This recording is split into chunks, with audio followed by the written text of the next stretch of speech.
you can burn off the same number of calories, or more, as you would in a 1-hour aerobics class without ever setting foot in a gym or snapping on spandex. It's so easy. In fact, you probably did it at one time. Remember when you had to walk into the gas station to pay? When delivery pizza wasn't an option? When you mowed your own lawn? When you had to get off the couch to change the channel? These are just a few of the tasks that are becoming obsolete and depriving us of physical activity. If you add up all the extra calories you could burn just from doing a few things that involve actually moving, you could lose up to 38 pounds in a year. If you're using all that extra free time that these devices are affording you to take long walks, ride your bike, or in some way regularly exercise, great. But let's be realistic, most of us are spending those hours sitting in a car or slouched in front of a computer or TV. Most people don't realize how very sedentary their life has become, says Stephen N. Blair, physical education doctor, director of research at the Cooper Institute in Dallas. According to Dr. Blair, a major, and often unrecognized, reason for the widening waistlines of Americans is this gradual ratcheting down of daily life activity.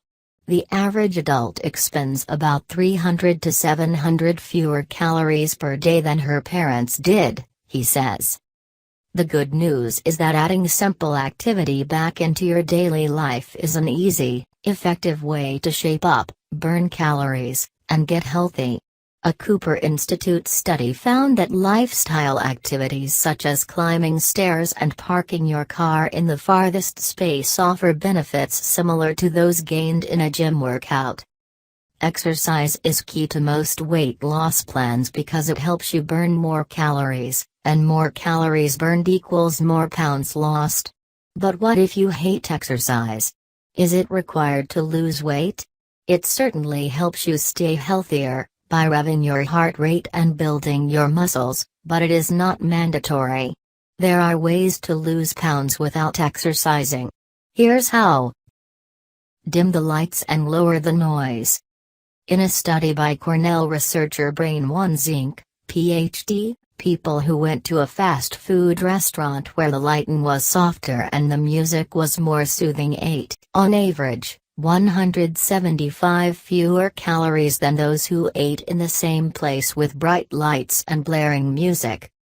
Ones Inc., the Dyson professor of consumer behavior and the author of the soon-to-be-published Slim by Design, Mindless Eating Solutions for Everyday Life, says two things happen when you dim the lights: you tend to eat slower and your food cools off.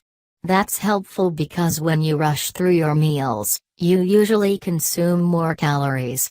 And hot food is more appealing than cold food. Soggy cold French fries, for example? No thank you.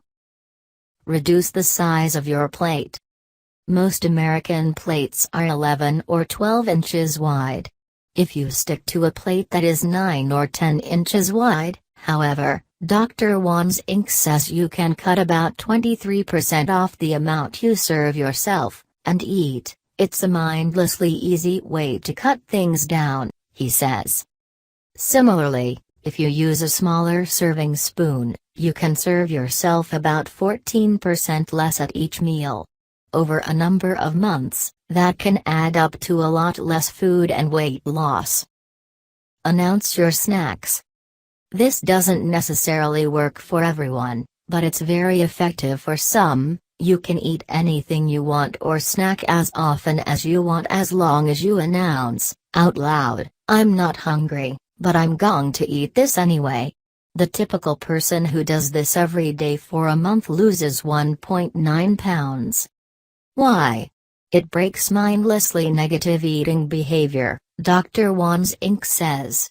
You're not saying, "I can't have this," but you're saying, "I really have to fess up to what I'm doing." Weigh yourself. A lot of people are in fat denial, says Irene Rubaum-Keller, RD, author of Foodaholic: The 7 Stages to Permanent Weight Loss. They don't get on scale, They buy stretchy clothes, they hide in the back of pictures, things that stop them from owning up to their weight. Getting on the scale can stop the denial.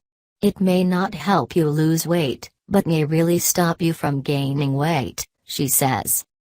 To weigh yourself fairly, Rue Baumkeller suggests stepping on the scale in the morning after you've gone to the bathroom. Weigh yourself naked or wearing whatever you wear to bed. Do it exactly that way for 7 days, recording your weight each day. Then, total the number and divide by 7. That will be your average, and most true, weight over the 7-day period. Based on that weight, you can then begin a weight loss plan or decide that you are happy where you are. Keep a food journal. Writing down what you eat every day keeps you honest and really makes you aware of how much you're eating. It's one of the most important things you can do, says Rue Baumkeller. Yet it's one of the things that people really resist. They think it's so hard, but it really only takes a few minutes. Get enough sleep.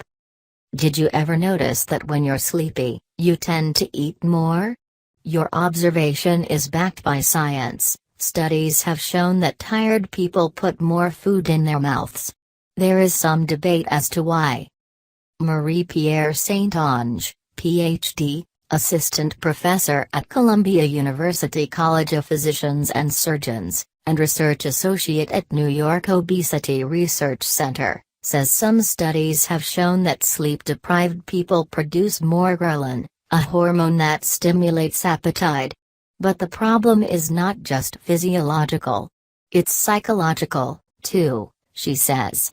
In brain scans of sleep-deprived people, Saint-Onge says, the portion of the brain involved in rewards and pleasure lights up when they eat, more so than their well-rested counterparts. The food is more rewarding and satisfying, and it probably creates this reinforcing cycle. You eat and then you want to eat more, Saint-Onge says.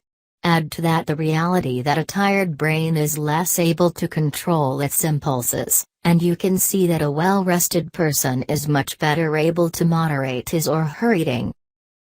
Eat a good breakfast. And that doesn't mean pile up the bacon, hash browns, and breakfast breads. Eat a heavy on protein breakfast every day, says Dr. Wan Zink, and you'll control your hunger long into the day. For breakfast consider eggs, yogurt, or peanut butter. And, says Rue Baumkeller, don't let more than 3 hours pass between eating. Be sure to have small snacks available to eat between meals.